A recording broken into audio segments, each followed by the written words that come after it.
Sweden में आप अपने वालिदैन को या जो आप पे डिपेंडेंट हैं, उनको किस तरह से बुला सकते हैं? इस सब की तफ़सील आज के इस व्लॉग का मौज़ू है और मैं हूँ स्वीडिश दारुल हुकूमत स्टॉकहोम से आरिफ किसान आपकी खिदमत में सलाम अर्ज़ करता हूँ। बहुत से लोग जो स्वीडन में रह रहे हैं और उनके वालिदैन अपने-अपने मुल्कों में हैं और उनकी ख़्वाहिश है कि वो अपने वालिदैन को या उनके पास जो डिपेंडेंट होते हैं, उनको स्वीडन में अपने पास बुलाएँ और इस हवाले से मैंने बहुत अरसा कबल भी एक व्लॉग बनाया था, लेकिन इसके बावजूद बहुत से सवालात गुज़श्ता दिनों आए हैं और अब मैंने सोचा कि जो इस वक़्त की जो मज़ीद अपडेटेड इन्फॉर्मेशन है, ताज़ा तरीन जो कानून के हिसाब से है, वो व्लॉग आपकी खिदमत में पेश किया जाए। तो सबसे पहले हम बात करेंगे उन लोगों की कि जो नॉन यूरोपियन हैं और यूरोप के बाहर से मुल्कों से आए हैं स्वीडन में और इस वक़्त स्वीडन में रह रहे हैं, वो अपने वालिदैन को किस तरह से स्वीडन में बुला सकते हैं। तो ये है कि आप स्वीडन में अगर रह रहे हैं, तो आपके पास यहाँ पे परमानेंट रेज़िडेंसी होनी चाहिए या नेशनैलिटी होनी चाहिए। नेशनैलिटी या मुस्तकिल वीज़ा, परमानेंट रेज़िडेंसी ये बराबर है। तो ये मिनिमम रिक्वायरमेंट है कि आपके पास होनी चाहिए। अलबत्ता जो रेफ्यूजीज़ आते हैं, जो यूनाइटेड नेशन के कोटे पे या जिनको यहाँ पे स्वीडन में रेफ्यूजी का स्टेटस दिया गया हो और उनके पास अभी पीआर ना हो, तब भी वो अपने वालिदैन को बुला सकते हैं। तो रेफ्यूजीज़ के लिए एक अलग कैटेगरी है। तो पहली शर्त तो हो गई कि आपके पास यहाँ पे मुस्तकिल वीज़ा होना चाहिए।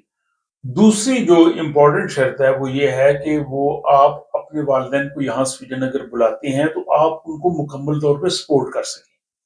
सपोर्ट से मुराद ये है कि उनके जितने भी अखराजात होते हैं वो आपने उठाने हैं, उनका मेडिकल का खर्चा, उनके दूसरे अखराजात, खाने-पीने के, रहने के, आपके पास जो है वो घर मुनासिब होना चाहिए, उनके लिए जगह होनी चाहिए। ये सारा आपने साबित करना है। वो ये नहीं है कि वो यहाँ पे आके सोशल बेनिफिट्स पे या हुकूमत पे जो है वो बोझ बने या हुकूमत से किसी किस्म के भी बेनिफिट्स लें। तो जब आप एप्लीकेशन देंगे तो माइग्रेशन बोर्ड इस चीज़ का जायज़ा लेगा कि क्या वाक़ई आपकी आमदनी इतनी है, अपने वालिदैन को आप सपोर्ट कर सकते हैं, आपके पास इतना घर है या ये सारी जो दूसरी जो चीज़ें इसके साथ जुड़ी हैं, उन सब का जो है वो जायज़ा लेगा। तीसरी जो अहम शर्त है वो ये है कि आप अपने वालिदैन के साथ स्वीडन आने से पहले इकट्ठे रह रहे हों। आप उनके साथ हों, आपका उनके साथ जज़्बाती और समाजी ताल्लुक जो है वो बहुत मज़बूत होना चाहिए। सोशल एंड इमोशनल जो रिलेशन है आपका वो उनके साथ जो है वो बहुत मज़बूत हो और स्वीडन आने से पहले आप अपने वालिदैन के साथ रह रहे हों और आप ये प्रूव करें कि आप अपने वालिदैन के बगैर या आपके वालिदैन जो है वो आपके बगैर नहीं रह सकते। यानी जैसे मैंने कहा कि सोशल एंड इमोशनल समाजी और जज़्बाती ताल्लुक बताना है और ये बताना है कि स्वीडन आने से पहले हम इकट्ठे रहे हैं, स्वीडन आने का सिर्फ़ वक़्फ़ा हुआ है इसलिए मैं दोबारा उनको अपने पास जो है वो बुलाना चाहता हूँ। चौथी इसमें चीज़ आ जाती है जॉइंट फैमिली की। अब बहुत सी जॉइंट फैमिलीज़ इकट्ठी रहती हैं, इनको भी पता है वेस्ट को कि ईस्टर्न मुल्कों में जॉइंट फैमिली सिस्टम है। जॉइंट फैमिली में बहुत से लोग रह रहे होते हैं, उनमें से कुछ लोग चले भी जाते हैं, कुछ इकट्ठे रह रहे होते हैं, तो जॉइंट फैमिली में आके फिर प्रूव करना मुश्किल होगा जिसमें बाकी बहुत से रिश्तेदार भी हैं। या उसमें फिर ये हो सकता है कि जैसे फॉर एग्ज़ाम्पल अगर आपके 2-3 बहन-भाई हैं और अगर आप अपने वालिदैन को बुलाना चाहते हैं, तो वो कहेंगे कि आपके बाकी 2-3 बहन-भाई तो वहाँ पे हैं, वो उनके पास क्यों नहीं रह सकते? तो उस सिलसिले में भी ये काफ़ी मुश्किल हो जाएगा इस चीज़ को प्रूव करना कि वो आपके साथ ही रहना चाहते हैं। फॉर एग्ज़ाम्पल अगर कोई अकेला चाइल्ड है, वालिदैन का अकेला बच्चा है या अगर 2 बहन-भाई हैं, बहन की शादी हो गई है और अब अकेला ज़ाहिर है वो बेटा रह गया, वो कहेगा ज़ाहिर है मेरे वालिदैन अकेले हैं, मैं उनका अकेला बेटा हूँ, मैं उनको बुला सकता हूँ। तो इस सूरत में तो बड़ा स्ट्रॉन्ग जो है वो एक रिलेशन बन जाएगा। लेकिन अगर ऑलरेडी आपके वहाँ पे बहन-भाई रह रहे होंगे, तो उसमें फिर जो है वो थोड़ा इस चीज़ को प्रूव करना मुश्किल होगा। फिर शुरू में जैसे कहा कि आपने ये बताना है कि हम इकट्ठे रहे हैं और यहाँ जब आप आए हैं तो आप वालिदैन की मुआशी सपोर्ट करते रहे, आप उनको रेगुलरली पैसे भेजते रहे हैं, आपके पास उसका पूरा सबूत होना चाहिए कि जब से मैं स्वीडन आया हूँ, मैं हर महीने या कुछ अरसे बाद अपने वालिदैन को पैसे भेजता रहा हूँ। ये उन सब की रसीदें हैं, ये इस चीज़ के को साबित करती हैं कि मेरा उनके साथ बहुत जो है वो गहरा ताल्लुक है। और फिर ये है कि जब आपको यहाँ पे स्वीडन में रेजिडेंस परमिट मिले, परमानेंट रेजिडेंसी मिले, उसके इमीडिएटली फौरी बाद आपने जो है वो अप्लाई करना है। उसमें मेरे ख्याल मैक्सिमम 6 मंथ होते हैं, विद इन 6 मंथ आपने जो है वो अप्लाई करना है। इससे आपने जो है वो आगे नहीं जाना। अगर फॉर एग्जाम्पल इसके बाद आप कहें जी कि आप मेरे पहले वालिदैन मेरे अपने भाई के साथ या फलां के साथ रहते थे, लेकिन अब अकेले हो गए हैं, अब बीमार हैं, मैं अब लाना चाहता हूँ, तो उसमें जो इमिग्रेंट वीजा, परमानेंट वीजा जो है वो मिलना मुश्किल है। उस सूरत में माइग्रेशन बोर्ड 1 साल का जो है वो वीजा ग्रांट कर सकता है, और 1 साल के वीजे पे वो यहाँ पे आ सकते हैं, लेकिन उसमें उनके जो यहाँ पे रहने के अखराजात हैं, उनके मेडिकल के अखराजात हैं, वो सारे आपने देने हैं। वो डॉक्टर के पास अगर आपने जाना है, वो मैं बाद में बताता हूँ कि फी कितनी कितनी है, तो वो आपको खुद देना पड़ेगी। दवाइयों के पैसे आपको पूरे देना पड़ेंगे, वो यहाँ के सिस्टम के मुताबिक जो है नहीं चलेंगे, तो वो 1 साल का जो है उस सूरत में वीजा देते हैं। तो बुनियादी तौर पे अब तक जो हमने शर्तें देखी, परमानेंट रेजिडेंस होनी चाहिए या सिटीजनशिप हो, लेकिन परमानेंट रेजिडेंस काफी है। रेफ्यूजीज जो है वो इस क्लास में नहीं आते। आप उनको सपोर्ट कर सकें, आपके पास इतने फंड्स हों, आपके पास इतना घर हो, आप इकट्ठे रहे हों, आप सोशली और जो है वो इमोशनली, जज्बाती, समाजी तौर पे एक दूसरे के जो है वो बहुत ही करीब हों, और आपको जो ही पीआर मिला है, पीआर मिलने के फौरन बाद आपने जो है वो अप्लाई किया है, तब आप जनाब जाके जो है वो उनको अप्लाई कर सकते हैं। इसके बाद जनाब दूसरी कैटेगरी आती है कि अगर आप ईयू सिटीजन हैं, 27 जो मुल्क हैं ईयू यूनियन के, उनमें से किसी भी एक मुल्क के सिटीजन हैं और आप स्वीडन रहते हैं, तो उनके लिए जो कानून है या उनके लिए शराइत जो है वो काफी नरम है, और उनके वालिदैन यहाँ 3 महीने जो है वो रह सकते हैं। अगर 3 महीने से ज्यादा उन्होंने रहना है, तो अगर फॉर एग्जाम्पल उनकी हेल्थ का कुछ मसला है, सेहत का, और आपने उनकी टेक केयर करनी है, या आप इमोशनली उनके साथ बहुत वाबस्ता हैं, या इकोनॉमिकली वो आप पे डिपेंडेंट है, तो तब जो है वो वालिदैन को फिर जो है वो इजाजत हो जाती है। और इसमें यह है कि आपको ये बताना है कि आप अपने वालिदैन को सपोर्ट करेंगे, और आपके पास जो है वो आमदनी इतनी है कि आप अपने वालिदैन का खर्चा उठा सकते हैं, और 3 महीने के अंदर अंदर अपने वालिदैन की जो है वो टैक्स ऑफिस में रजिस्ट्रेशन करवानी है। तो ये होगी जनाब वो क्लास के, अगर आप जो है वो सिटीजन है ईयू कंट्रीज के।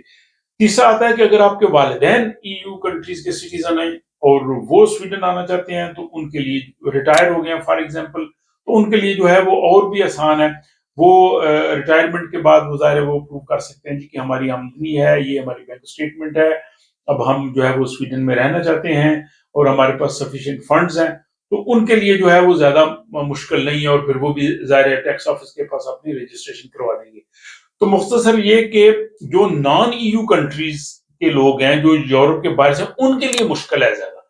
जो यूरोपियन कंट्रीज से आ रहे हैं या यूरोपीय सिटीजन हैं या यहाँ किसी दूसरे मुल्क में है, उनके लिए काफी हद तक आसान है। अब जो शुरू में मैंने कहा कि अगर आपके वालिदैन स्वीडन आ रहे हैं और यहाँ पे आप उनको बुला लेते हैं, हाँ वो एज ए टूरिस्ट वीजे पे आते हैं, 1 साल के वीजे पे आते हैं, तो उसमें फिर यह कि हेल्थ केयर का जो खर्चा है, इलाज मुआवजे का खर्चा, वो आपको देना है।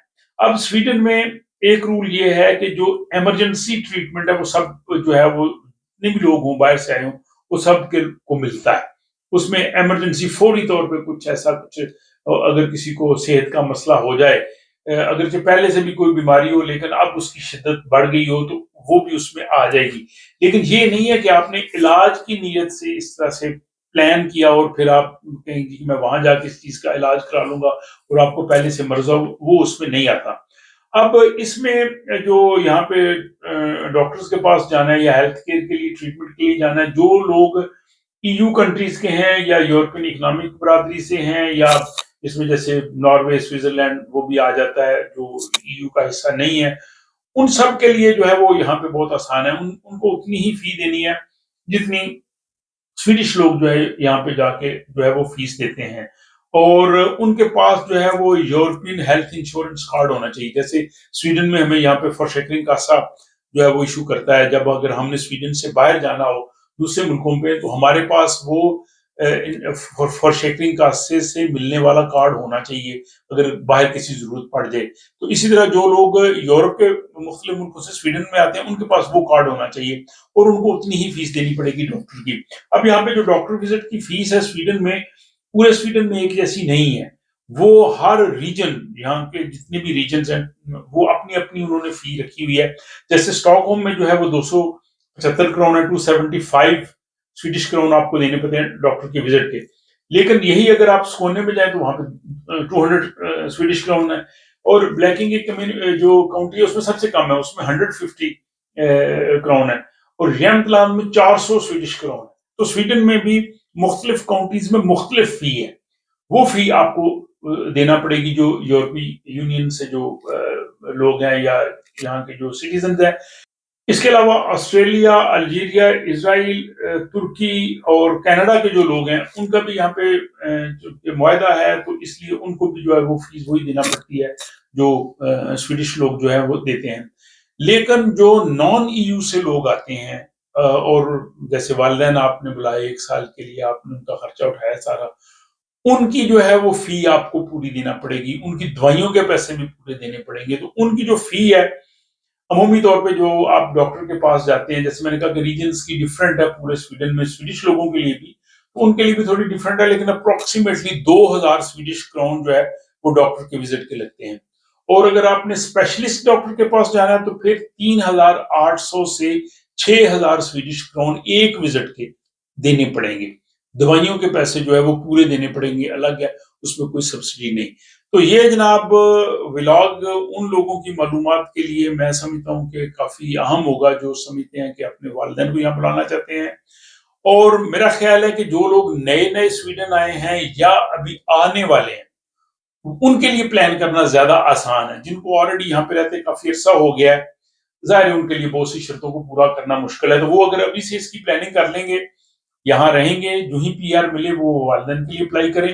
اور اس دوران والدین کے ساتھ جذباتی اور سماجی تعلق رکھیں، وزٹس رکھیں، ان کا خرچہ جو بھیجتے رہیں وہ رسیدیں اپنے پاس رکھیں، تاکہ جب وہ اپلائی کریں تو ان کے لیے آسانی ہو. اور میں نے کئی لوگوں کو یہاں پہ دیکھا ہے، میں ملا ہوں کہ جنہوں نے اپنے والدین کو اس طرح سے یہاں پہ بلایا تھا اور ان کے والدین جو ہے وہ یہاں پہ رہتے ہیں.